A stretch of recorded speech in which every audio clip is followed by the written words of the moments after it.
नमस्कार, मुद्दा में आपका स्वागत है। मैं हूं रविंद्र चौहान। असम में हेमंत बिश्व शर्मा की सरकार 10 मई को अपने कार्यकाल का दूसरा साल पूरा कर रही है। मुख्यमंत्री के रूप में हेमंत बिश्व शर्मा ने लीक से हटकर कई काम किए हैं, जैसे हर सप्ताह कैबिनेट की बैठक और कोशिश यही कि दिसपुर से बाहर ये बैठक हो ताकि जहां पर बैठक हो वहां की समस्याओं को तरजीह मिले। हर 6 महीने पर जिला उपायुक्तों का सम्मेलन, साथ ही हर 6 महीने पर पुलिस अधीक्षकों का सम्मेलन। हेमंत बिश्व शर्मा की सरकार ने 1 लाख सरकारी नौकरी देने का वादा किया था और अब लगभग पूरा होने का दावा भी कर रही है। हेमंत सरकार ने पड़ोसी राज्यों के साथ सीमा विवाद सुलझाने की दिशा में सबसे बढ़कर काम किया है। मेघालय और अरुणाचल प्रदेश के साथ सीमा का स्थायी समाधान हो चुका है। मिजोरम और नागालैंड के साथ बातचीत की प्रक्रिया अंतिम चरण में है। अरुणोदय जैसी समाज कल्याण की योजना को 26 लाख लोगों तक बढ़ा दिया गया है। विपक्ष हेमंत बिश्व शर्मा सरकार पर निरंकुश होने का आरोप लगाता है। विशेषकर पुलिस के एनकाउंटर में मारे गए कई अपराधियों पर न्यायिक मुकदमे नहीं चलने का सवाल उठाया जाता है। मैट्रिक की परीक्षा में पेपर लीक को लेकर सवाल उठाया जाता है। परिसीमन से पहले 4 जिलों के उनके पेरेंट्स जिलों में विलय करने पर भी सवाल उठाया जाता है। विपक्ष का जो रवैया रहा है, उससे लगता है कि वो हेमंत बिश्व शर्मा सरकार के कामकाज से ज़्यादा असंतुष्ट नहीं हैं। आज हम हेमंत बिश्व शर्मा सरकार के 2 साल पूरे होने के अवसर पर ये देखने की कोशिश करेंगे कि क्या हेमंत सरकार अब तक जनता की उम्मीदों पर खरा उतरी है। हमारे साथ जुड़ रहे हैं आज भाजपा के वरिष्ठ नेता विजय कुमार गुप्ता, कांग्रेस पार्टी के प्रवक्ता रमन झा, आम आदमी पार्टी के राज्य संयोजक लक्ष्मीकांत दुबे और राजनीतिक विश्लेषक अभिनव बरबोरा। आप सबका इस कार्यक्रम में स्वागत है। हम ये सोच रहे हैं कि आज इस कार्यक्रम की शुरुआत किस मेहमान के साथ करें, तो सत्ता पक्ष के हमारे साथ विजय गुप्ता हैं, उनसे पूछ लेते हैं। विजय गुप्ता जी, ये सवाल लोगों के मन में है कि जब आपकी सरकार, हेमंत बिश्व शर्मा सरकार जो है, वो बार बार कैबिनेट की बैठक दिसपुर से अलग करते हैं, यानी राजधानी से बाहर करते हैं और ये दावा करते हैं कि जितना जनता के नज़दीक जाएंगे उतनी ही उनकी समस्याओं को सुनेंगे। हमारा सवाल है आपसे कि दिसपुर में जब जनता भवन में कोई मंत्री नहीं रहता है लोगों से मिलने के लिए, तो फिर जनता भवन का नाम जनता भवन क्यों है? रविंद्र जी, इस प्रश्न का उत्तर मैं दूंगा, लेकिन सबसे पहले मैं बताना चाहता हूं कि 2 साल हुआ है। तो हेमंत बिश्व शर्मा सरकार का जो 2 साल हुआ है, तो एक ऐसा मुख्यमंत्री जो कि इस राज्य की जो सामाजिक समस्याएं हैं, आर्थिक समस्याएं हैं, शैक्षणिक समस्याएं हैं, या सांस्कृतिक समस्या हो, आध्यात्मिक समस्या हो, या स्वास्थ्य जनित जो भी समस्याएं हों, इन सारी समस्याओं का समाधान करने के लिए एक दक्ष, हम कह सकते हैं दक्ष शासन प्रणाली और दृढ़ प्रतिज्ञ व्यक्तित्व, जो कि प्रॉमिसिंग लीडर है और जिसका क्या है अकाउंटेबिलिटी एंड ट्रांसपेरेंसी, हम जो कुछ करते हैं वो सबको सबके सामने दिखता है। Good governance, corruptions free and tough administration, या हार्ड वर्कर हम कह सकते हैं। आपने ये प्रश्न किया कि जनता भवन को जनता भवन क्यों नाम दिया गया?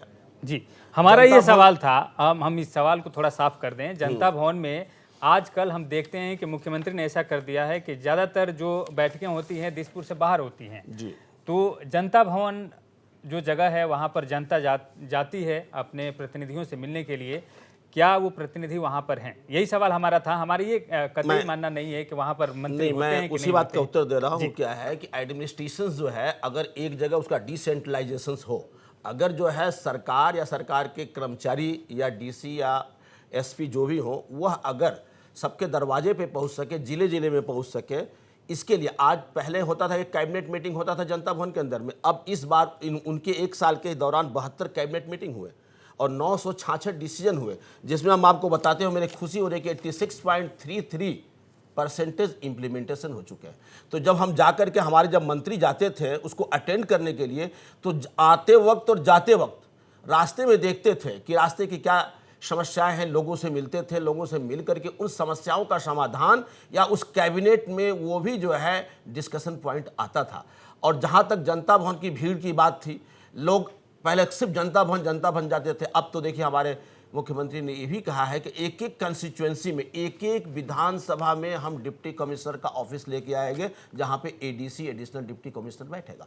तो कहने का मतलब यह है कि डिसेंट्रलाइजेशन ऑफ द गवर्नेंस, मतलब हम एकदम जनता के नज़दीक पहुंच जाएं, तो हम सोचते हैं कि वो हमारा जो है जनता भवन या उसकी सार्थकता जो है संपूर्ण होगी, अदरवाइज हम सार्थक नहीं हो पाएंगे। पहली प्रतिक्रिया के लिए रमन झा जी के पास जाएंगे, कांग्रेस के प्रवक्ता हैं। रमन झा जी, सबसे पहले हिमंत बिश्व शर्मा सरकार के ऊपर आपकी टिप्पणी क्या होगी, क्या समीक्षा करेंगे? हिमंत बिश्व शर्मा की सरकार को आप कितना नंबर देंगे? और दूसरा सवाल हमारा यही है, जो विजय गुप्ता ने कहा है कि सरकार ये चाहती है कि जनता के नज़दीक जाए और इसीलिए जो भीड़ आप जनता भवन में देखते थे वो कम हो रही है।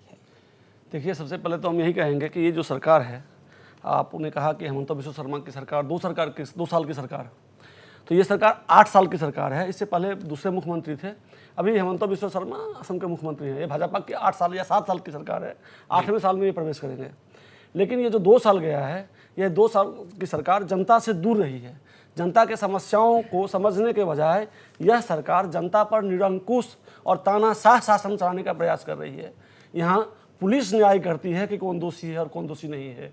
यहाँ महंगाई की समस्या जो है वह अपने पराकाष्ठा पे है। महंगाई बढ़ती जा रही है, सरकार की इसकी चिंता नहीं है।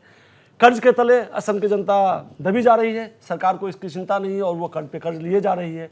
आप देख सकते हैं कि उन्होंने कहा कि स्वास्थ्य सेवा के क्षेत्र में तो अस्पतालें बनी हैं, लेकिन वहाँ ना तो डॉक्टर है ना वहाँ कर्मचारी। आप देख लीजिए राज्य में जाके, ये मेरे कहने से नहीं होगा, आपके पास आपके पत्रकार हैं और रिसोर्सेज हैं, आप पता कर सकते हैं। अस्पताल तो बने हैं, धीरे-धीरे डॉक्टर भी होंगे, ना तो वहाँ डॉक्टर धीरे-धीरे होंगे। आज आप स्वास्थ्य सेवा आपके पास कहते हैं कि डॉक्टर है ही नहीं, माने खाना है ही नहीं, आपने थाली परोस दिया है। अच्छा, तो इस तरह की बातें आज की सरकार कर रही है। तो ये कह रही है कि हमने विकास का काम किया है और जनता को कितने कर्ज के तले उन्होंने दबाया है, यह भी आप जनता जान रही है। त्राहिमाम है जनता के बीच। आप देख सकते हैं कि पुलिस इनकाउंटर के नाम पर, पुलिस न्याय के नाम पर निरीह लोगों को भी गोली मार दी जा रही है। जिसका उदालगोड़ी का आप किनाराम का एक एग्जाम्पल ले सकते हैं, किराना बसुमतारी का। वहीं आप बराक वैली में एक साधारण सा घटना हुआ था कि मोबाइल चोरी की घटना थी। जो मोबाइल चोरी का मोबाइल खरीदा था उसे पुलिस ने पकड़ा और वो पुलिस कस्टडी में मारा गया। तो इस तरह की जो घटना है, यह तानाशाही सरकार का एक निशानी है। जब यह न्यायालय के बजाय, जनता के बजाय अगर सरकार निर्णय करने लगे, पुलिस निर्णय करने लगे कि कौन अपराधी है कौन अपराधी नहीं है, तो इससे आप जान सकते हैं कि जनता के ऊपर किस तरह से आप एक कानून व्यवस्था को थोप रहे हैं। जी, थोप रहे। तो ये चीज़ें आज हम यही कहेंगे कि हेमंत बिश्व शर्मा सरकार को, मैं इसे हेमंत बिश्व शर्मा का सरकार नहीं कहूँगा, ये भाजपा की सरकार है और 8 साल तक उन्होंने सरकार जनता के लिए जो करना चाहिए था इससे दूर रहे हैं। 1 लाख से अधिक नौकरी 1 साल के भीतर देने का वादा था। 2016 से ही 1 लाख से अधिक पद सरकारी नौकरियों में खाली है। पिछले 7 साल में अभी तक ये 1 लाख सरकारी पद को नहीं भर पाए हैं और ये कह रहे हैं कि हमने रोजगारी दी है। युवाओं में कितनी बेरोजगारी है, इसका तो यह देख सकते हैं कि जब कोई निकलता है वैकेंसी 4th ग्रेड के लिए, तो ग्रेजुएट PhD के वे लड़के तक उसके लिए अप्लाई करते हैं। तो ये 8 साल में इनकी बेरोजगारी को उन्होंने जो युवाओं को रोजगार दिया है, इसका निशानी है। लेकिन ये जो कोशिश की जा रही है 1 लाख नौकरी देने की, और इसमें कुछ हद तक सफलता मिली, आधे से अधिक नहीं, ये मिल जानी चाहिए थी, क्योंकि ये 2016 से वैकेंट है जी। इस 7 साल में इतनी नौकरियां लोगों को मिल जानी चाहिए थी। तो जिस गति से नौकरियां दी जा रही है, 2016 में जब कांग्रेस से भाजपा को सत्ता हस्तांतरित हुआ था, उस समय यही हेमंत बिश्व शर्मा से पहले वित्त मंत्री थे, फिर वो उस समय भी वित्त मंत्री बने, उसके बाद मुख्यमंत्री थे। उन्होंने कांग्रेस पर आरोप लगाया था कि कांग्रेस ने हमें कर्जा में डुबो कर सत्ता दी है, जबकि 10,000 करोड़ से ज़्यादा पैसा फंडिंग था सरकार के पास। लेकिन आज 1,39,373 करोड़ रुपया, यानी असम के प्रति व्यक्ति पे 38,000 करोड़ रुपया का 38,000 प्रति व्यक्ति कर्ज का बोझ इस सरकार ने डाला है। जी, ठीक है। कैसी जनता की सरकार हो सकती है? लक्ष्मीकांत दुबे के पास जाएंगे। लक्ष्मीकांत दुबे, सबसे पहले तो इस सरकार का आकलन कीजिए कि सरकार कहाँ पास हुई, कहाँ फेल हुई। दूसरा सवाल हमारा ये है, जो कांग्रेस पार्टी के प्रवक्ता कह रहे हैं रमन झा की थाल परोस दिया गया है और खाना नहीं है। देखिए चौहान साहब, कोई भी सरकार का जो एक मापदंड होता है, पैरामीटर होता है, वो उसका वित्तीय अवस्था से पता चलता है कि वो सरकार कितने प्रॉफिट में है, कितने घाटे में है। आज के डेट में भारतीय जनता पार्टी की सरकार इतनी ज़्यादा कर्ज में डूबी हुई है कि कल के डेट में अगर भारतीय जनता पार्टी छोड़ के भाग जाए तो इनको क्या है, ये तो फकीर लोग हैं, कहीं अब झोला उठा के चले जाएंगे। लेकिन उसका सारा जो लोन इन लोगों ने लिया हुआ है, वर्ल्ड बैंक से हो, चाहे रिजर्व बैंक से हो, चाहे जितने भी सरकारी बैंकों से लोन लिया है, ये सरकार जिस दिन ये सरकार छोड़ के जाएगी, जिस दिन इनको जनता हटाएगी, उस दिन असम का जो जनता है ना, वो एक एक रुपया चुकाने के लिए उनको अपना घर जमीन बेचना पड़ जाएगा। ये हालत है आज की डेट में भारतीय जनता पार्टी की। ये सरकार जब आई थी 2016 में, उससे पहले केवल 35,000 करोड़ रुपए का उधार असम सरकार के ऊपर था। आज वो 1,42,000 रुपये पहुंच गया। इन लोगों ने इतनी चतुराई की है, इतनी घिनौनी राजनीति ये लोग करते हैं भारतीय जनता पार्टी वाले, कि इन लोगों ने कानून ही बदल दिया कि जीएसडी जो स्टेट का जीडीपी होता है उसके ऊपर 4% के ऊपर लोन लिया जा सकता है, 4% तक लोन लिया जा सकता है। बाद में इन लोगों ने 22% किया, बाद में इन लोगों ने कानून बदल के उसको 32% कर दिया। यानी कि भारतीय जनता पार्टी की जो सरकार है पिछले 7 साल में, इनके पास खुद का राजस्व नहीं है, इनके पास खुद का रेवेन्यू नहीं है। जो कुछ भी हो रहा है आज असम में, सारा का सारा लोन पे हो रहा है, क्रेडिट पे हो रहा है। इनका इनका इनका जो भी डेबिट है पूरा खत्म हो चुका है। इनके पास खुद का कुछ नहीं है। कल के डेट में दिवालियापन हो जाएगा और इसमें कोई संदेह नहीं है कि कल के डेट में ये श्रीलंका ना घोषित हो जाए। तो सबसे पहला जो मापदंड है वो इनका वित्तीय अवस्था पूरी तरह से ध्वंस हो चुका है, पूरी तरह बर्बाद हो चुका है। कुछ भी नहीं है इनके पास आज की डेट में भारतीय जनता पार्टी के पास। नंबर 1। नंबर 2, इन लोगों ने जो वादा किया था, इनका विजन डॉक्यूमेंट, अगर 2016 का विजन डॉक्यूमेंट देखेंगे, 476 वादा इनका था और इनका वादा जो भी पूरा हुआ है केवल 120 पिछले 7 साल में। और इनका 10 साल का ये विजन डॉक्यूमेंट था, यानी कि केवल 23%, वो भी आंशिक तौर पे, पूरी तौर पे इन लोगों ने अपना जो वादा था उसको फुलफिल नहीं कर पाए। दूसरा चीज, आज की डेट में भेंसर स्कूल रोड पे धरना दे रहे हैं, टेट मास्टर रोड पे धरना दे रहे हैं। इनका जो मध्याह्न भोजन बनाने वाली 1500 रुपया जिसको तनख्वाह मिलता है, आज 15 महीना से उनको तनख्वाह नहीं दे पा रही है। जो सरकार ये 1500 रुपया देने वाला एक जो एक कर्मचारी है उसको अगर वो तनख्वाह नहीं दे पा रहा है, तो ये क्या 1 लाख लोगों को नौकरी देगा? और कल की डेट में इनको नौकरी का सैलरी देने के लिए भी इनको लोन लेना पड़ जाएगा। ये सरकार लोन का इंटरेस्ट मारने के लिए भी इन लोग लोन लेने पे मजबूर हो गए। ये हालत है आज की डेट में असम सरकार का। तो जो ये जितने भी चमक चल रही है ना, सिर्फ बड़ी बड़ी बातों पे हिमंत बिस्वा शर्मा जी चला रहे हैं। और ये हिमंत बिस्वा शर्मा जी का सरकार नहीं है, भारतीय जनता पार्टी की सरकार है। इसका फेल्यूर नरेंद्र मोदी जी भी इसमें शामिल है, अमित शाह जी भी इसमें शामिल है। दूसरा चीज, ठीक है, नहीं मुझे और भी बहुत कितना समय देंगे मुझे नहीं पता जी, आगे और समय मिलेगा आपको। मतलब मैं कुछ पैरामीटर्स में बात करना चाहता हूं जो कि टू डी पॉइंट बात हो, जो कि जनता को डायरेक्ट समझ में आए। लोन पे बात होगी, असम एकॉर्ड पे बात होगा, एनआरसी पे बात होगी, का पे बात होगा, 6 जनगोष्ठी पे बात होगा, अनएम्प्लॉयमेंट पे बात होगा, करप्शन पे बात होगा, महंगाई पे बात होगा, एजुकेशन पे बात होगा, एचएलसीसी पेपर लीक पे बात होगा, हेल्थ पे बात होगा। तो अगर इस मुझे आप समय देंगे तो मैं इस सब सारी बातों में एक एक करके बात करूंगा। ठीक है, चलिए यहाँ पर एक ब्रेक ले लेते हैं और ब्रेक के बाद जल्द लौटेंगे तो हम जाएंगे अभिनव के पास।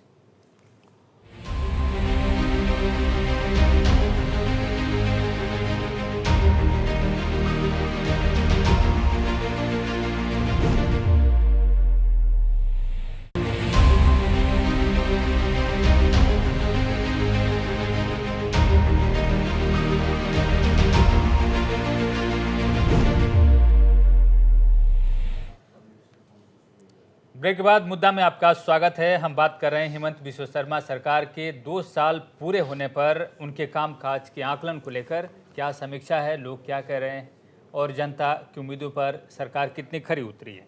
हमारे साथ राजनीतिक विश्लेषक अभिनव बरबोरा भी हमारे साथ जुड़े हुए हैं। अभिनव, आप इस 2 साल के हिमंत बिस्वा शर्मा के कार्यकाल को आप किस तरह से देखते हैं? हालांकि तमाम लोग कह रहे हैं कि ये भाजपा की सरकार है और भाजपा की सरकार ने 8 साल पूरे किए हैं, 2 साल नहीं। देखिए, एक तरफ से अगर हम पार्टी का पर्सपेक्टिव से देखेंगे तो हाँ, ये बात सही है कि भाजपा असम में 2016 में सरकार बनाया था और उन लोगों का ही सरकार चल रहा है। But at the same time आप लोग देखेंगे कि एक जब चीफ मिनिस्टर आ गया है एक नया, उन लोगों का उनका खुद का कैबिनेट है, तो ये तो शर्मा मिनिस्ट्री ही है ना। तो शर्मा मिनिस्ट्री का तो 2 साल हुआ है और अब आज हम लोग का ये प्रोग्राम, हम लोग शर्मा मिनिस्ट्री का 2 साल का ऊपर हो रहा है या भाजपा का परफॉर्मेंस का ऊपर हो रहा है, ये it's a subject of interpretation. हम लोग ये बात को दोनों तरफ से ही इंटरप्रेट कर सकते हैं। मैं सोचूंगा कि ये दोनों तरफ ही यू कैन, माने इट्स अ करेक्ट इंटरप्रिटेशन। मगर स्पेसिफिकली शर्मा मिनिस्ट्री का अगर 2 साल का परफॉर्मेंस का ऊपर कुछ बोलना हो तो 2 चीज मैं बोलना चाहता हूँ। और मुझे अगर आप पूछेंगे कि मुझे क्या चीज सबसे अच्छा लगा है अब तक, एक है कि ये सीमा समस्या जो डॉक्टर शर्मा ने मुख्यमंत्री का ऑफिस ओट लेने के बाद ही तत्क्षणात तरफ से ये जो सीमा समस्या में उन्होंने जो जो काम किया है, अब अगर देखेंगे मेघालय में मेमोरेंडम ऑफ अंडरस्टैंडिंग हो गया है, हाल ही में अरुणाचल में हो गया है. Now you can ask me why are these interventions important. It is important because if you look at it, these problems have a long history. These problems are not like 1 year old or 10 years old or 20 years old. These problems go back in history. They have a colonial dimension, and more importantly, at least from 1972 onwards, these problems have been there. Now, in that perspective, this is the first time कि एक कुछ तरफ का छोटा होने से भी कोई कुछ लेवल में समाधान हुआ है. अब मेघालय में आप बोल सकते हैं कि सिर्फ 6 पॉइंट्स में समाधान हुआ है और बाकी और 6 या 7-8 पॉइंट्स में अब भी समाधान नहीं हुआ है. मगर मैं आपको वही बोलूंगा कि और पहले जो सरकारें थे 72 में मेघालय बना, 1 या 2 पॉइंट्स में भी तो ये टाइप का रेजोल्यूशन नहीं आया. सिमिलरली अरुणाचल का जो प्रॉब्लम है वो नेफा का समय से ही अरुणाचल का प्रॉब्लम चल रहा था, जब गोपीनाथ बोरदोलोई बोला कि ये जमीन जो है ये हम लोग ले लेंगे, नेफा को नहीं देंगे. अब I would not say that the kind of achievement that the recent memorandum of understanding is a major breakthrough. But even if it's a small breakthrough, what I would say is that this is the first time that such a step has been taken or such a position has been reached. Secondly, the government's fight against drugs. Now, as someone who tries to talk with young people, I think that might seem like a very simple issue, but please understand that in the last 2 years, the government has managed to confiscate 1,200 crore rupees of drugs, which again shows the alarming proportion of a problem that was left unaddressed. So, अगर आप मुझे पूछेंगे कि क्या 2 विषय है जो सबसे इंपॉर्टेंट है या मुझे लगता है सबसे इंपॉर्टेंट था ये 2 साल का कार्यकाल में, मैं तो वही बोलूंगा, एक है ड्रग्स और दूसरा है ये border disputes. At the same time आपका डिस्कशन ही आप लोगों ने शुरू किए थे कि दिसपुर में कोई नहीं रहता है. जो बीजेपी का स्पोक्स पर्सन ने बोला कि this is a certain principle of governance which is called a decentralized model of government or governance. Now you'll have to look at it in relation not only to the fact that cabinet meetings are being held outside of Dispur, but in the same connection you'll also have to look at schemes like Mission Vasundhara or what the chief minister or the new Assam government is doing when it comes to ensuring that people do not have to actually come to the office to get their pensions released, but the pensions are automatically credited to the bank accounts of the retired personnel. So there is again a certain kind of a philosophy, I believe, where there is an active effort to bring governance to the doorstep of the people. So I think again आप अगर देखेंगे तो BJP का जो पहला 5 साल था उसमें ये टाइप का डेवलपमेंट्स हम लोग नहीं देखे थे. मगर एट द सेम टाइम अगर ये सब चीज अच्छा है तो कांग्रेस और आपका स्पोक्स पर्सन ने जो बोला, मैं वो भी आई would say that those are very very valid grounds. अब जो एनकाउंटर्स हो रहा है कि क्या होता है कि एनकाउंटर्स जब होता है, मैं जैसे देखता हूं मिडिल क्लास का बहुत सपोर्ट रहता है, पॉलिटिकली वो सब बेनिफिशियल भी होता है, but at the same time every encounter is also a lapse in due process. So I really think that this kind of lapses should be addressed. And दूसरा, जैसे आपका स्पोक्स पर्सन ने भी बोला, लोन का ये जो इशू है, सच में बोरोइंग्स बहुत बढ़ जा रहा है. Government is justifying by making different kind of arguments, but I think again this is again another issue that we need to be careful, क्योंकि ये रेट अगर चलता रहा और 3 साल तो जो डेब्ट एक्यूमुलेट होगा ना वो बहुत प्रॉब्लमेटिक होगा. और हम लोगों को मालूम ही है एजीपी का सरकार का समय क्या एक्सपीरियंस रहा है असम का. तो I think positive and negative sides में मैं ऐसे बोलना चाहूँगा. आपने एक बैलेंस अप्रोच था आपका, आपने आकलन किया है हेमंत बिश्व शर्मा सरकार के 2 साल पूरे होने पर, और आपने चिंता भी जाहिर की कि जो दूसरे जो तमाम विपक्षी पार्टी के नेता हैं वो कह रहे हैं कि जो ऋण है, कर्ज है राज्य के ऊपर वो बढ़ता जा रहा है. साथ ही पुलिस एनकाउंटर है, इसमें जो न्यायपालिका कि कमज़ोर होने की बात हो रही है वो भी चिंताजनक है. लेकिन आपने जो सकारात्मक बातें देखी है हेमंत बिश्व शर्मा सरकार में, जो आज से पहले नहीं देखी गई, वो है सीमा मुद्दे का समाधान करना, ड्रग्स के खिलाफ अभियान चलाना और तमाम तरह की दिसपुर से जो है दिसपुर में बैठकर ही सत्ता नहीं चलाना, लोगों के बीच में जाना। ये एक अनूठा प्रयास हेमंत बिश्व शर्मा सरकार की कही जा सकती है। एक बार फिर रमन झा जी के पास जाएंगे। रमन झा जी ने तो ये कहा था कि आप अस्पताल खोल रहे हैं, स्कूल खोल रहे हैं, लेकिन वहाँ पर स्कूल खोल नहीं रहे, स्कूल बंद कर रहे हैं। स्कूल बंद कर रहे हैं और अस्पताल खोल रहे हैं तो उसमें डॉक्टर नहीं है, ये इनका आरोप है। लेकिन रमन झा जी, आप विपक्ष के नेता हैं, आप इस तरह के आरोप लगाएंगे, लेकिन अगर ईमानदार अगर आपसे राय मांगी जाए तो क्या आपको लगता है कि इससे पहले इतने तेज गति से स्वास्थ्य खंड में आपने सुधार देखा या निर्माण देखा? पहले कभी आपने देखा है? अस्पताल तो बन रहे हैं, आगे चलकर ये कि 2 साल में असम की जनता को ही लाभ होगा। क्या इस पर एक ईमानदार टिप्पणी आपकी क्या होगी? देखिए, सचमुच अगर आप कहते हैं कि अस्पताल बनाने के लिए अगर धन्यवाद दिया जाए तो, और हेमंत बिश्व शर्मा को आप धन्यवाद देते हैं, तो असम के मुख्यमंत्री के हिसाब से नहीं। जब वो कांग्रेस में स्वास्थ्य मंत्री थे और कांग्रेस की सरकार थी, उसी समय के अस्पतालों के शिलान्यास किया गया था और एक समय सीमा तय की गई थी कि अस्पताल तैयार होगा, वहाँ डॉक्टरों की और जो स्टाफ्स हैं उनकी नियुक्ति होगी। लेकिन भाजपा सरकार बनने के बाद वो हॉस्पिटल तो बन रहा था, तो उन्होंने फीता काटा, लेकिन और जो उसकी बेसिक सुविधाएं थी उसे देने से में असक्षम रही है ये सरकार।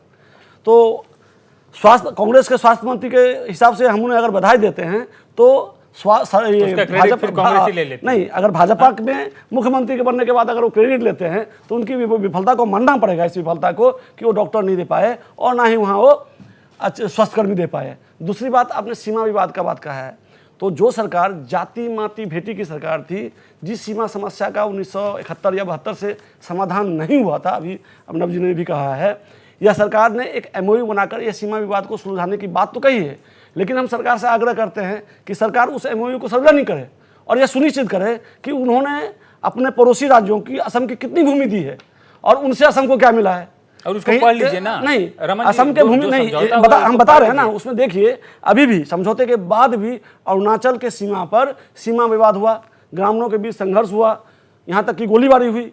तो जब इस समझौते के बावजूद भी अगर सीमा पर विवाद हो ही रहा है तो ऐसे सीमा समाधान का क्या फल? आप मिजोरम के साथ हमारा एक बहुत बड़ा विवाद हुआ है, हमारे 6 जवान शहीद हुए थे, आपको याद है, सीमा विवाद को लेके। नागालैंड के साथ वही समस्या है, मेघालय के साथ हमारी वही समस्या है। तो सीमा विवाद में असम सरकार को यह सुनिश्चित करना पड़ेगा कि असम का भूमि कहीं भी देकर वह असम बड़ा भाई है, लेकिन इसका मतलब ये नहीं कि आप जाति माति भेटी की बात करने वाली सरकार अपनी माटी विदेशी राज्यों को देकर कहे कि हमने सीमा समझौता कर लिया है। यह सुनिश्चित करना होगा और असम के लोगों को भरोसा दिलाना होगा। ऐसा तो रमन जी, ऐसा हुआ है, ऐसा तो कहा नहीं जा सकता, क्योंकि जब क्षेत्रीय कमेटी बनी थी दोनों राज्यों की, जो सीमा पर जो दोनों राज्य हैं, दोनों राज्यों की जो क्षेत्रीय कमेटियां बनी हैं, उन्होंने अपनी अपनी रिपोर्ट दी है और उसके आधार पर दोनों राज्यों की तरफ से समाधान किया गया। वही उसे सार्वजनिक करना चाहिए, के साथ बातचीत का, सार्वजनिक के साथ, तो वही कहते हैं सरकार सार्वजनिक करे। दोनों राज्यों में सर्वदलीय टीम भी गई, तो वही सरकार जो है, सरकार सुनिश्चित करे और जनता को बताए कि उन्होंने किस आधार पे ये किया है। चलिए, तो कहना होगा। हम आगे चलकर हेमंत बिश्व शर्मा द्वारा चलाई गई योजनाओं पर बात करेंगे कि इन योजनाओं का लाभ लोगों को मिल रहा है कि नहीं, और जो विपक्ष इस पर सवाल उठा रहा है कि नहीं। लेकिन इससे पहले ले लेते हैं एक छोटा सा ब्रेक।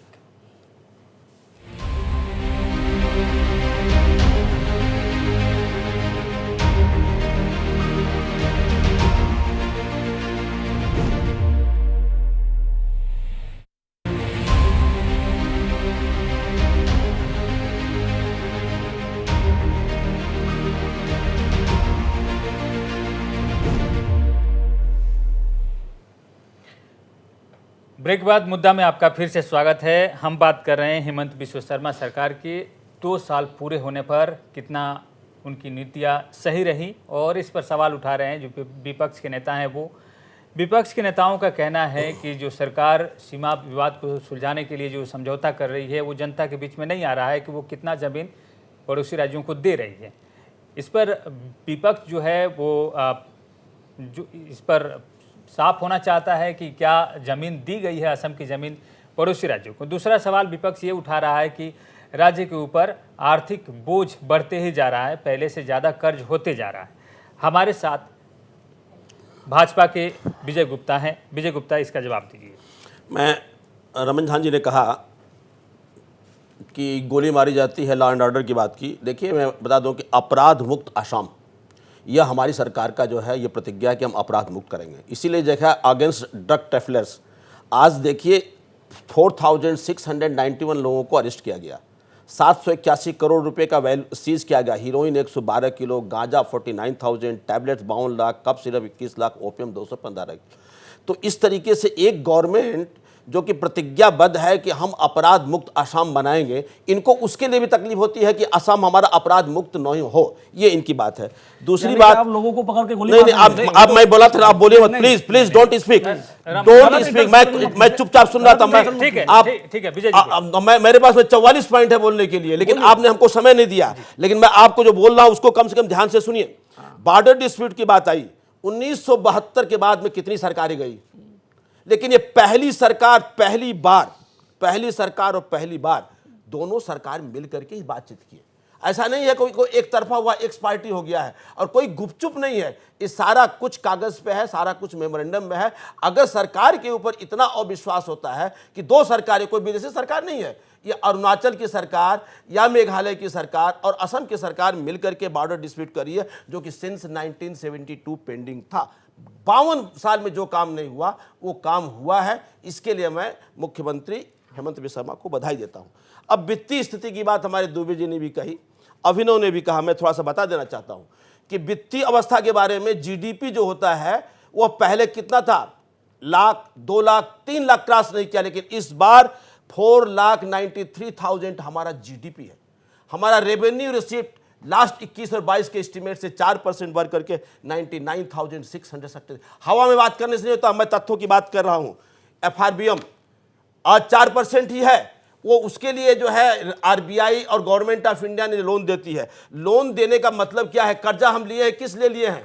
हम कर्जा लिए हैं कैपिटल इन्वेस्टमेंट के लिए, कनेक्टिविटी के लिए, विकास के लिए। आज गुवाहाटी, नॉर्थ गुवाहाटी में पुल बन रहा है, गुवाहाटी सरायघाट का दूसरा पुल बन गया, हमने बनाया। पलासबाड़ी सुआलकुची का बन रहा है, धुबड़ी फुलबाड़ी का बन रहा है, नारंगी कुरुआ का बन रहा है, रिंग रोड गुवाहाटी में बन रहा है, जोरहाट माजुली का 8 किलोमीटर का है, माजुली टू लखीमपुर है, और टनल पहली बार नुमलीगढ़ से गोहपुर के अंदर में टनल। तो आज आप कनेक्टिविटी अगर आपकी नहीं होगी, आपका विकास नहीं होगा। रास्ते बनते हैं तो बिजनेस आता है, व्यापार आता है, इन्वेस्टमेंट आता है। आज एक बात और हम बता देना चाहते हैं कि एम्प्लॉयमेंट असिस्टेंट आपको एक प्रोग्राम था ईएपी, ये दूसरी पहले की सरकारें ने की थी। उसमें कितना रुपया था जानते हैं आप? आपको सुनकर के आश्चर्य होगा कि 40,000 करोड़ रुपया था, जो कि हमारी सरकार ने उसको पेमेंट करते करते, हम पहले की सरकार ने पेमेंट किया, लेकिन हमने एक मेजर पेमेंट करके 32,000 करोड़ रुपया हमने उसके अंदर में पेमेंट किया है। अब हमने 15,000 आज सब्सिडी, आयल सब्सिडी की आप बात करें तो पहली दफा कोई सरकार को 15,000 करोड़ सब्सिडी आयल से मिली है। आज जिस डेवलपमेंट की आप बात कर रहे हैं, आप देखिए छोटे छोटे मुद्दे। आज salary payment 2500 crore salary payment लगता है, हम टाइमली कर रहे हैं कि नहीं कर रहे हैं? Enhancement of the T workers wages, आज चाय मजदूरों को 232, पहले कितना था 137 रुपया। आपने वादा कितना किया था? एक हमने वादा जो किया है वो हम कर रहे हैं। हर चीज देखिए, आपके कहने का मतलब है कि आप इतने साल से कुछ नहीं कर पाए। आप इतने साल से, रुकिए, मैंने बोले आप इतने साल से कुछ नहीं कर पाए। हम 2 साल या 8 साल की जो बात आप कर रहे हैं, आप 2 साल और 8 साल में डिवीजन के आपको बर्दाश्त नहीं होता। सुनिए, आपने कहा था स्कूल बंद हो गया। अरे आप सुनिए, स्कूल बंद हो गया। आप सुनिए, गार्डन में 100, 219 नए मेडिकल, कितना कर्ज लिया? नए स्कूल खुले हैं। आप मेरी बात सुनिए, नया इनरोलमेंट 5 लाख बच्चों का, स्टूडेंट्स का इस बार में इनरोलमेंट हुआ है, और 3,000 हाई स्कूल अंडर एनईपी 2000 हुआ। अरे सुनिए, कितने बंगाली भाषी स्कूल बंद हुए? सुनिए, 30 स्टूडेंट से जहां कम थे उसको बंद किया गया है, और हम 5 लाख जो इनरोलमेंट किए हैं, यानी कि विद्यार्थियों को प्रमोट करने के बजाय, सुनिए मेरी बात सुनिए, 1000 स्कूल के लिए, प्ले ग्राउंड के लिए हमने 5,000 करोड़ रुपया हमने सैंक्शन किया है। विद्यार्थियों को पढ़ने के लिए प्रोत्साहित करने के लिए एजुकेशन लोन सब्सिडी। अरे कैसे होगा? हायर सेकेंडरी के लिए, तो निजी डिग्री के लिए, माइनॉरिटी स्कॉलरशिप के लिए, पीजी के लिए 10,000 गर्ल्स जो प्रत्यक्ष रूप से आप निजी स्कूल को प्रमोट करेंगे। हम तो प्रमोट कर रहे हैं। इंग्लिश, ठीक है, हिंदी, बाध्यता है, English, Vijay ji, Hindi, English, Vijay ji. Assamese, Bengali सब प्रमोट विजय कर जी, रहे हैं। सब स्कूल को बंद कर रहे हैं। विजय आज जी, थोड़ा रुक प्रधानमंत्री जाइए। ने 14,000 करोड़ रुपए का जो लंच किया था बिहू में, आप क्या सोचते हैं कि ये सारा जो इन्वेस्टमेंट आ रहा है, कल 8,000 करोड़ का होने के लिए जा रहा है, ये सारे जब इन्वेस्टमेंट आएंगे, आपका जो कैपिटल इन्वेस्टमेंट बढ़ेगी, आपकी इंफ्रास्ट्रक्चर डेवलप होगा, इसका विकास होगा, आपको पैसा मिलेगा। हम भी जो है गुजरात के दर्जे में हम भी आ जाएंगे। आज फोरेंसिक लायबिलिटी, कर्ज का ब्याज कितना देते हैं?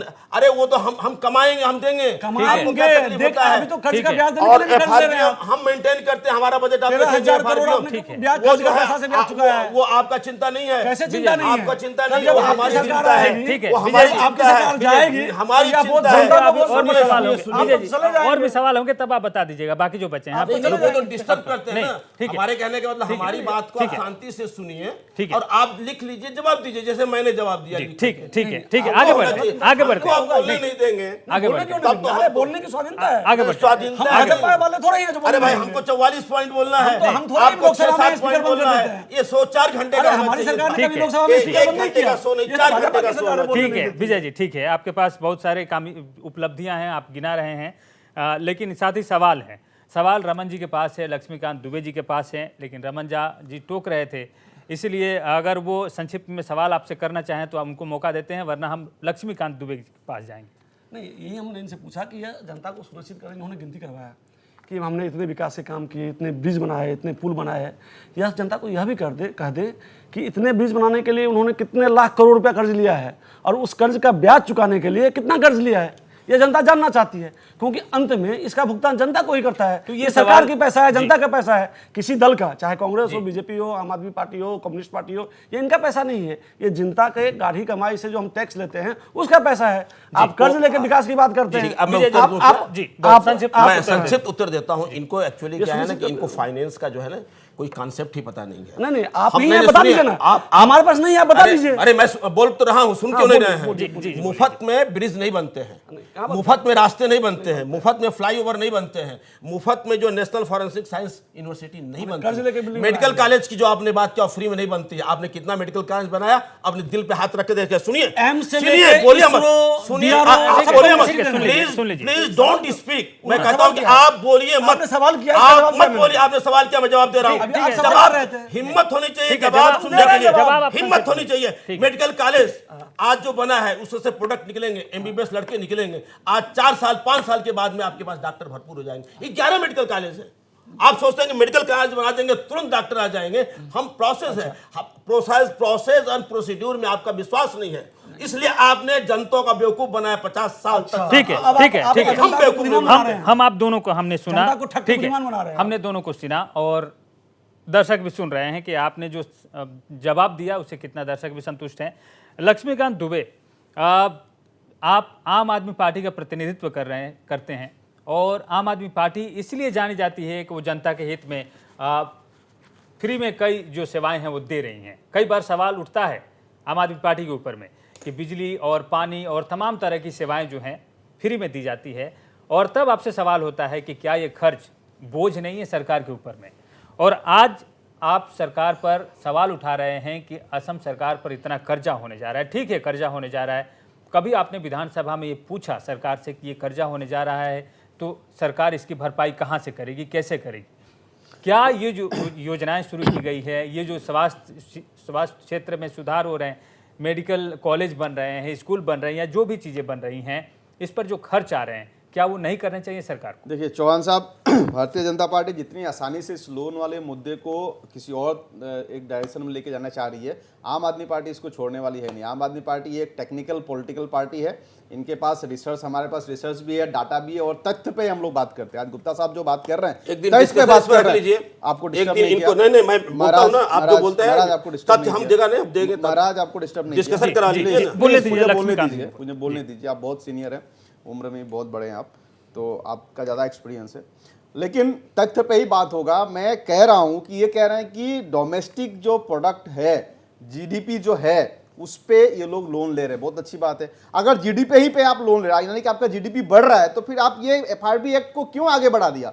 4% से 22%, 22% से 32 अमेंडमेंट लाने की क्या जरूरत पड़ गई आपको? मान लीजिए कांग्रेस के टाइम में 1 लाख था, आज 4 लाख हो गया, तो ऑटोमेटिक वो परसेंटेज बढ़ जाता आपका। तो फिर कानून में बदलाव लाने की क्या जरूरत पड़ गई? इसीलिए मैं कह रहा हूं कि जितनी आसानी से भाजपा इस चीज को साइड कर रही है कि डेवलपमेंट के नाम पे, आज आप 2 महीना 1.5 महीना पहले का आप न्यूज़पेपर उठा के देख लीजिए, असम का जो मेन न्यूज़पेपर है, लोन चुकाने के लिए 3000 करोड़ रुपया लोन लिया गया है, इंटरेस्ट मारने के लिए। मूलधन की बात नहीं कर रहा हूं, कैपिटल की बात नहीं कर रहा हूं। और जो सरकार ये बात बोल के असम की जनता को भटकाने की कोशिश कर रही है कि डेवलपमेंट हम कर रहे हैं, डेवलपमेंट आपकी अपनी पैसी कहां गई? आपका 82,000 को नहीं। चौहान साहब मुझे बोलने का समय दीजिए, आपसे रिक्वेस्ट करता हूं, क्योंकि गुप्ता जी बहुत जोर जोर से चिल्ला के बात कर रहे हैं। इसका मतलब बोलने से झूठ चिल्ला के बोलने से झूठ नहीं हो जाती है, लेकिन लोन पे क्या आप चैलेंज करें? करिए, चैलेंज करता हूं। क्या चैलेंज करेंगे आप? क्या चैलेंज करेंगे? मैं चैलेंज करेंगे, आपको पता ही नहीं है 4% हमारा आज भी है, आज भी 4% है, आपको कुछ पता नहीं है, आपको कुछ पता नहीं, और आप आकर के बोलते हैं लोन एफआरबीएम में नहीं मिलता है। आप बहुत बीच में टोकते हैं, आप विजय जी, बीच में टोकते हैं जी। हमारा बेशरम लोग हैं। नहीं, सुनिए बात, सुनिए, हिम्मत रखिए बात सुनने की। लक्ष्मीकांत जी, बेशरम तो आप हैं, नहीं, आप झूठा केजरीवाल की संतान हैं, इस तरह की बात नहीं, केजरीवाल और की ये संतान हैं, आप झूठ बोलते हैं, झूठ बोल करके भाषा की आदमी शालीनता जेल में है। है, जी। झूठ बोले हैं, झूठ बोले हैं, ठीक है। झूठ बोले हैं, जेल में है, हम लोग कुछ नहीं करते हैं। आप एफआरबीएम बोलते हैं, एफआरबीएम आप जानते नहीं हैं, विजय जी, बजट विजय जी, एफआरबीएम में बनता है, लोन का एफआरबीएम से कोई लेना देना नहीं है। लक्ष्मीकांत जी, एफआरबीएम का लोन से कोई लेना देना नहीं है। लक्ष्मीकांत जी, बजट बनता है, लक्ष्मीकांत जी, 4,93,000 हमारा जीडीपी है, हमारा रिसिप्टेंट 99,000। सुनिए, आपको सुनने का हिम्मत रखिए आप। ठीक है। आपको सुधर नहीं है, शोर नहीं करना। आपको तमीज नहीं है बात करने की। आप झूठ बोलते हो, झूठ मत बोलो, क्यों? आपको सुधारना होगा। एफआरबीएम क्या चीज होता है आपको पता होना चाहिए। मैं सवाल करता हूं। एफआरबीएम क्या होता है इनको पता होना चाहिए। ठीक है विजय जी, मैं आप सवाल डिस्कशन करता हूं। करवाइए एफआरबीएम। ठीक है, आप शांत हो जाइए। जो लक्ष्मीकांत सरकार- जी, नहीं, सुनिए चौहान साहब, लक्ष्मीकांत जी, लक्ष्मीकांत जी, लक्ष्मीकांत जी, 30 लक्ष्मीकांत जी, मुझे 30 आप सेकंड आगे दीजिए। बढ़िए। उससे पहले आपको एक नसीहत देना है कि इस कार्यक्रम में कम से कम उन शब्दों का इस्तेमाल न कीजिए जो आपत्तिजनक है। भाषा की शालीनता बनाए रखिए। आपने 2-3 शब्द ऐसे कहे हैं जो इस कार्यक्रम में बिल्कुल ही आपत्तिजनक है। आपको रेस्पेक्ट कर रहा हूं, लेकिन बीच में मैंने क्या कहा? एफआरबीएम पे लोन नहीं मिलता है। मिलेगा, आप बोलिए, आप डिबेट करवाइए एफआरबीएम पे। ठीक है। आपको समय चौहान साहब से मांगिए, मुझसे नहीं। ठीक है, बोलने दीजिए आप। ठीक है, मेरा ठीक है। बात लक्ष्मीकांत जी, मेरा लक्ष्मीकांत सिर्फ जी, इतना छोटा सा बात बोलना था कि कांग्रेस 2016 में केवल 35,000 करोड़ रुपया लोन लिया था। 7 साल में क्या हमारा जीडीपी इतना बढ़ गया कि हम 35,000 करोड़ से 1,82,000 करोड़ रुपए पहुंच गए? ये पहला सवाल है, और इस पे तथ्य दें तो मैं उसको स्वागत करूंगा। नंबर 1 तो जी। लोन जो है वो लोन है, और इतना ज्यादा लोन है कि हम एक दलदल में फंसते जा रहे हैं इस लोन के चक्कर में। इस घटिया मतलब जो बजट है जहां घाटे पे जा रहा है, इसको हमें ध्यान रखना है। दूसरी चीज जिस पे बात हो रही थी, एजुकेशन पे बात हो रही थी, भाजपा 7 सालों में 8 सालों में 7,000 स्कूल बंद किया इन लोगों ने, सरकारी स्कूल। जी, चलिए स्कूल पर आगे बात करेंगे। लक्ष्मीकांत लक्ष्मीकांत जी, आदर्श विद्यालय खोला नहीं, लक्ष्मीकांत जी, हमारे पास समय है थोड़ा सा और बात करने के लिए। स्कूल पर आप बात कीजिएगा, लेकिन जब आप लोन की बात करते हैं, नहीं लक्ष्मीकांत जी, लोन पर जो बात होती है, हम ये कार्यक्रम इसलिए चला रहे हैं ताकि जनता की जो मन में सवाल है वो साफ हो जाए और जनता को समझ में आए। आप लोग टेक्निकल भाषा का इस्तेमाल करते हैं जो जनता को समझ में नहीं आती है। आप किस तरह की एफआरबीएम की बात करते हैं, किस तरह के लोन की बात करते हैं, जनता को उससे कुछ ज्यादा लेना देना नहीं है। हाँ, जब राज्य पर बोझ पड़ता है, नहीं, जब राज्य पर बोझ पड़ता है, नहीं, ठीक है, आप पूरा बात तो सुनिए। जब राज्य पर ये सवाल आता है, राज्य पर सरकारी खर्च होते हैं या कर्जा होता है, तो उसकी जो बातें हैं विधानसभा में आप उठाइए, वहां पर उसका सवाल का जवाब मिलेगा। लेकिन जब हम यहाँ बहुत कम समय में जनता को समझने के लिए ये कार्यक्रम रखते हैं, जहां पर आप इस तरह के शब्दों का इस्तेमाल करते हैं जो जनता को समझ में ही नहीं आता है, आप उलझा कर रख देते हैं। सबसे पहले हमारा सवाल ये था कि क्या सरकार द्वारा चलाई जा रही योजनाओं में आपको कोई खामी लगती है? क्या सरकार द्वारा चलाई जा रही योजनाएं जो कल्याणकारी योजनाएं हैं, क्या आपको लगता है कि उनको बंद कर देनी चाहिए? क्या आपकी सरकार, आम आदमी पार्टी सरकार चला रही है, फ्री में जो योजनाएं चला रही हैं, सेवाएं दे रही हैं, क्या उसको बंद कर देना चाहिए? क्या आज आप बताइएगा कि किस राज्य पर कितना लोन है, क्या वो नहीं चुका पाएंगे, क्या भविष्य में नहीं चुका पाएंगे, क्या उन्होंने पहले नहीं चुका पाया है? तो इस तरह के सवाल जब आप जनता के बीच में लेकर जाएंगे तो जनता तो उलझ जाएगी ना। जवाब देता हूं। नहीं, हम लोग जनता को साफ साफ क्लियर वर्ड्स में हम बताना चाहते हैं और बताते भी हैं कि कोई भी जनता से जुड़ा हुआ कोई भी जो आपका जो योजनाएं हैं उससे कोई परहेज नहीं आम आदमी पार्टी को। सिर्फ एक ही सवाल हम बार बार करते हैं कि आप जो सरकार चला रहे हैं, जो भी सरकार, भाजपा है, कांग्रेस है, आम आदमी पार्टी है, जो भी अपना सरकार चला रही है, वो सबसे पहले अपना उत्पादन बढ़ाए, अपना राजस्व को आगे बढ़ाए। अगर उसके पास खुद का पैसा है, उसका बजट अगर घाटे में नहीं है, वो बिजली फ्री करे, शिक्षा फ्री करे, बिजली हॉस्पिटल फ्री करे, दवा फ्री करे, कुछ भी फ्री करे, कोई प्रॉब्लम नहीं है। आज बड़े बड़े जितने भी आप यूरोपियन कंट्रीज देख लीजिए, जितना भी डेवलप्ड कंट्रीज है, यूके, ऑस्ट्रेलिया, जापान, हर जगह शिक्षा, स्वास्थ्य, बिजली, पानी मुफ्त मिलता है, लोगों को मिलता है, मुफ्त मिलता है। ये बेसिक नेसेसिटी है, जिंदा रहने के लिए ये बेसिक आदमी को चाहिए। पीने का पानी, शुद्ध पानी चाहिए आदमी को। तो इस पे अगर भाजपा दे रही है, कांग्रेस दे रही है, उस पर कोई दिक्कत नहीं है। बस एक ही सवाल है कि क्या वो सरकार खुद का उत्पादन कर रही है, खुद का पैसा है उसके पास, या वो भी वो लोन लेके काम कर रही है। तो अगर आप लोन बढ़ाते जाओगे और कितना रफ्तार से बढ़ रहा है, आप मैं बता तो रहा हूं आपको, मैं लोन की रफ्तार पर आपका सवाल है। ठीक है लक्ष्मीकांत जी, हम समझ गए। एक सेकंड बोलेंगे। ठीक है, आप बोलिए। एक सेकंड लोन के रफ्तार की बात। आज देखिए, आरबीआई है, रिजर्व बैंक ऑफ इंडिया है ना, गवर्नमेंट ऑफ इंडिया है जी। ये एफआरबीएम की बात करते हैं। एफआरबीएम होता है सिर्फ बजट जब प्रिपेयर करते हैं उसके ऊपर। एक बात ये हो गई, इनको आरबीआई के बारे में अभिनव जी, हम अच्छा, दूसरी बात, एक बात और दूसरी बात कहता हूं कि रेवेन्यू जो है हमारा अपना इनकम, पहला इनकम 25,000 रुपया था, 25,000 करोड़, अभी हम उसको बढ़ा करके 99,663 करोड़ रुपया लेके आए। तो हम अपने आय में वृद्धि कर रहे हैं, यह स्पष्ट जी। ठीक है, सरकार अपनी आय में वृद्धि कर रही है और यहाँ पर एक समय हो चला है ब्रेक का। ब्रेक के बाद हम लौटेंगे तो अभिनव जी के पास जाएंगे।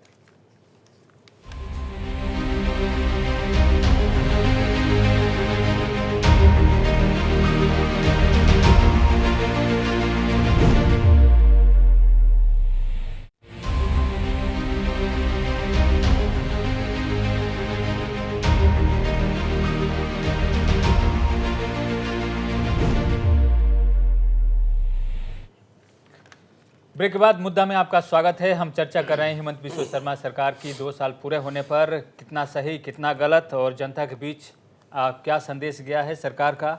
आज हमारे साथ तमाम मेहमान मौजूद हैं जो ये समीक्षा कर रहे हैं कि सरकार कहाँ फेल हुई और कहाँ पास हुई। हमारे साथ राजनीतिक विश्लेषक अभिनव बरबुरा हैं। अभिनव बरबुरा, आपने देखा कि यहाँ पर एक तरह से जो बीजेपी के साथ जो तमाम विपक्षी पार्टी हैं उनके प्रतिनिधियों ने एक तरह से पूरी लड़ाई की कि किस तरह से सरकार कहाँ फेल हो रही है। आपके नज़र से ये जो सवाल उठ रहे हैं विपक्ष की तरफ से कि सरकार का लोन बढ़ता जा रहा है, मैं इस पर ज़्यादा गहराई से नहीं जाना चाहता हूं, क्योंकि जनता के हित जो है वो कल्याणकारी योजनाओं में है। सरकार कहाँ से लोन ले रही है, नहीं ले रही है, ये सवाल विधानसभा में होने चाहिए और इस पर सवाल खड़े करना चाहिए। लेकिन जनता को जब ये सुविधाएं मिल रही है, उसमें खामी नहीं हो रही है, जनता के पास अगर वो सेवाएं जा रही है तो सरकार को सफल ही माना जाएगा। आपकी क्या राय है? देखिए, मैं ओपनिंग रिमार्क्स का समय ही मैं बोल रहा था कि ये जो एक्सेसिव बोरोइंग्स है after a point of time, of course ये थोड़ा अलार्मिंग हो जाता है। इसका मुद्दा ये नहीं है कि जनता सपोर्ट कर रहा है या उस जनता ये पूरा जो बोरोइंग्स को समर्थन कर रहा है या प्रतिवाद कर रहा है, वो बात नहीं है। जैसे हम लोग एनालाइज कर रहे हैं, इकोनॉमी का हेल्थ के लिए थोड़ा प्रॉब्लम हो जाता है, हाँ, मगर एट द सेम टाइम और एक चीज हम लोग को कॉग्निजेंस में लेना पड़ेगा कि देखिए, हिमंत बिस्वा शर्मा का गवर्नमेंट कौन सा कॉन्टेक्स्ट में आया है। ये एक पोस्ट पैंडेमिक इकोनॉमिक सिचुएशन में आया है और पैंडेमिक का दौरान इकोनॉमी सीवियर कॉन्ट्रैक्शन हो गया था। तो अब एक सीवियरली जब इकोनॉमी कॉन्ट्रैक्ट हो जाता है, थोड़ा बहुत नॉर्मल जितना बोरोइंग्स है, थोड़ा बहुत उससे ज्यादा बोरोइंग्स लेना पड़ सकता है। इसीलिए मैं पहले ही वही बोला कि थोड़ा सावधानी बरता रहना चाहिए जी। एट द सेम टाइम, जैसे जो बात आप अभी बोले कि ये एक डिस्कशन 1 घंटा का है, हाँ, सिर्फ हम लोग अगर इकोनॉमी में ही बात करते रहेंगे तब भी एक ऐसा चीज हो जाता है कि एक पक्षीय डिस्कशन जैसा हो रहा है। क्योंकि देखिए, कोई भी गवर्नमेंट परफेक्ट नहीं हो सकता है, कोई भी गवर्नमेंट कंप्लीटली फेल नहीं हो सकता है। कोई अच्छा चीज रहेगा, कोई बुरा चीज रहेगा।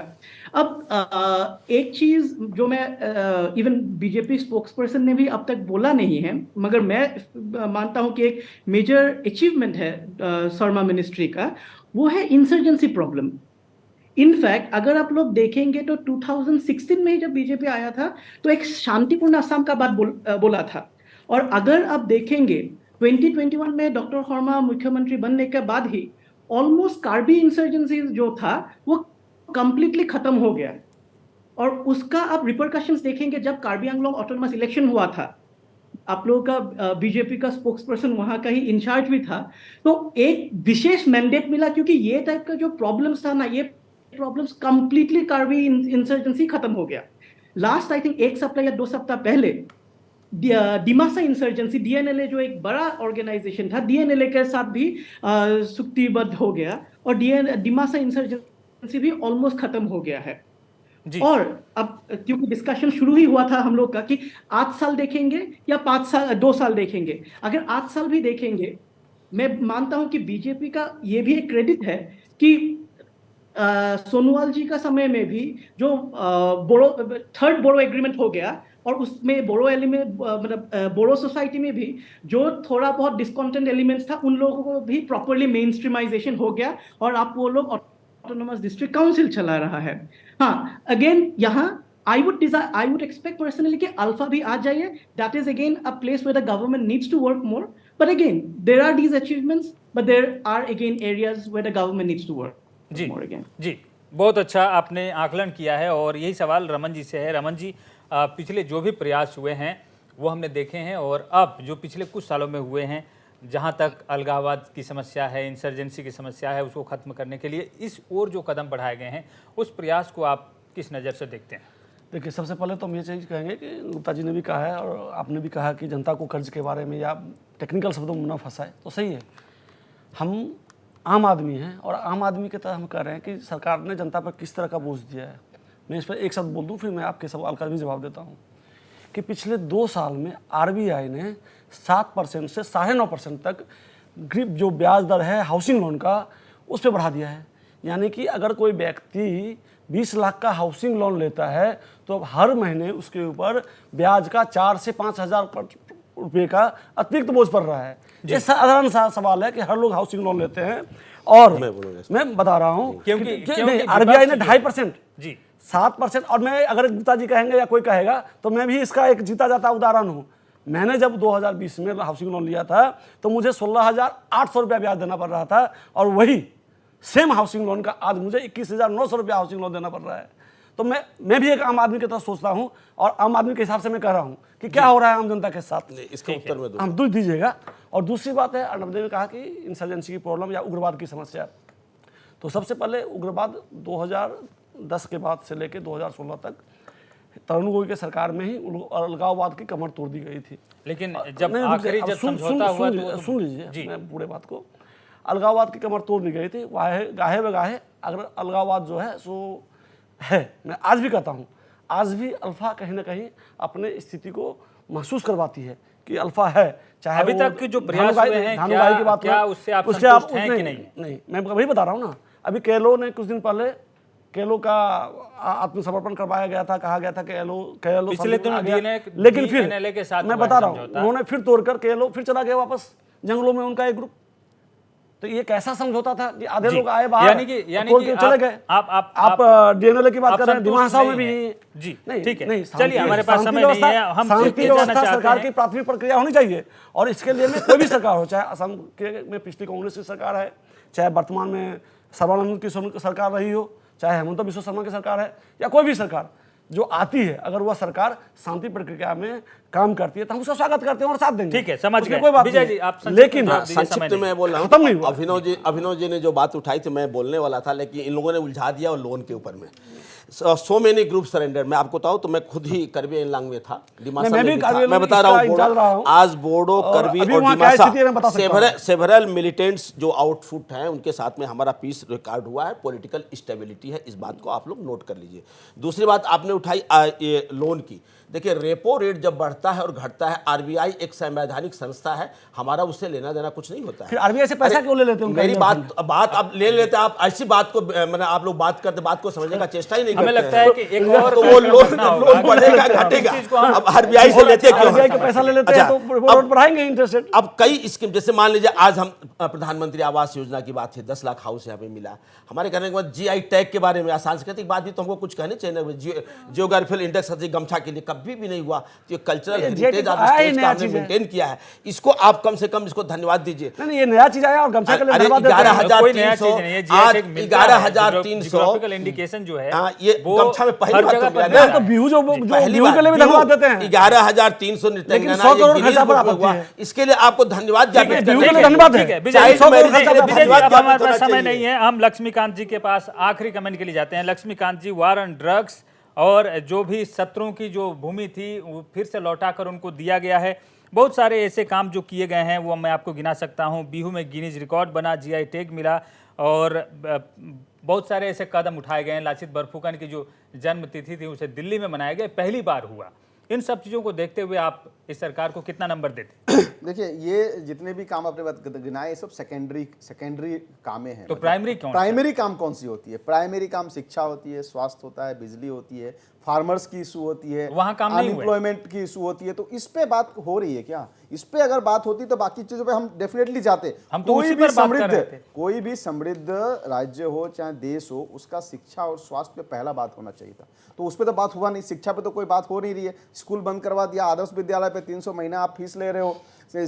आपके सरकारी टीचर जो हैं धरना पे बैठे हुए हैं। आपके मध्याह्न भोजन की जो कर्मचारी है वो धरना पे बैठे हैं। आशा कर्मचारी धरना पे बैठे हुए हैं। बिजली कंपनियां आप बेच रहे हो, बिजली के जो कर्मचारी है वो धरना पे बैठे हुए हैं। तो आप बताइए ना मुझे कि कौन सा मापदंड पे, कौन सा पैरामीटर पे हम इसको नंबर दें। नंबरिंग के लिए पहले पैरामीटर लेके आइए, उस पे बात होगी। यानी कि 100 बातें होती है उसमें से 50 और बात सारी निकाल ही लेते बातें हैं जो सरकार के सेकेंडरी जो चीज है उस पे हम फेवर में डेफिनेटली नहीं डिस्कस होती। करेंगे।